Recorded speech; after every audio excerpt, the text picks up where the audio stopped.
आज कायस्थ विकास परिषद की महानगर इकाई के तत्वाधान में कालजयी रचनाकार उपन्यास सम्राट मुंशी प्रेमचंद की पुण्यतिथि के अवसर पर बेदिहाता स्थित मुंशी प्रेमचंद पार्क में मुंशी प्रेमचंद की प्रतिमा पर माल्यार्पण व पुष्पांजलि कर उन्हें श्रद्धा सुमन अर्पित किया गया। भारतीय जनता पार्टी के प्रदेश कार्य समिति सदस्य राहुल श्रीवास्तव ने कहा कि मुंशी प्रेमचंद का संपूर्ण जीवन उपेक्षितों, शोषितों व वंचितों के जीवन में सम्मान व समृद्धि की नई सुबह लाने और समृद्ध समाज की स्थापना के लिए समर्पित रहा। उनका संपूर्ण लेखन देश की अमूल्य विरासत है।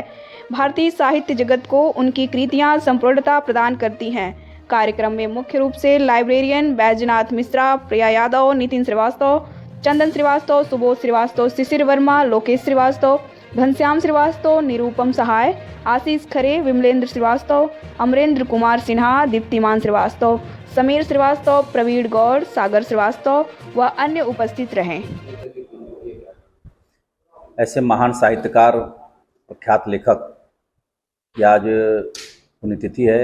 इस अवसर पर समाज के लोगों ने आकर के उन्हें याद करके उनके प्रतिमा पे माल्यार्पण कर पुष्प अर्पित कर उन्हें याद किया है। उनके स्मरण को हम लोगों ने याद किया है। देखिए, यहाँ माल्यार्पण करने के पश्चात यहाँ पर हम लोग लाइब्रेरी में ऐसे बैठे हैं।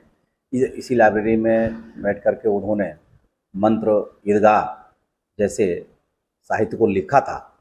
ऐसे महान साहित्यकार की अभी 31 जुलाई को उनकी जन्म जयंती थी। उस अवसर पर हम लोगों ने गोष्ठी भी आयोजित किए थे और वृक्षारोपण का भी कार्यक्रम हम लोगों ने किया था। आज उनकी पुण्यतिथि है, महापरिनिर्वाण दिवस है। ऐसे समय में हम लोगों ने आकर के उन्हें याद करके और कुछ न कुछ के बारे में चर्चा करके और उनकी लेखनी के माध्यम से जो एक उन्होंने संदेश देने का काम किया था कि देखिए, अभाव में भी प्रभाव छोड़ने का जो काम है और रह करके कोई भी लक्ष्य आसान नहीं होता है। और लक्ष्य यदि आपने तय कर लिया है तो उसे दृढ़ संकल्पित होकर के उसे पूरा करने का काम हमें करना चाहिए। ऐसे मनीषी के आज परिनिर्वाण दिवस के अवसर पे उन्हें हम सभी भावभीनी श्रद्धांजलि अर्पित करते हैं। क्या संदेश चाहिए बाकी लोगों में?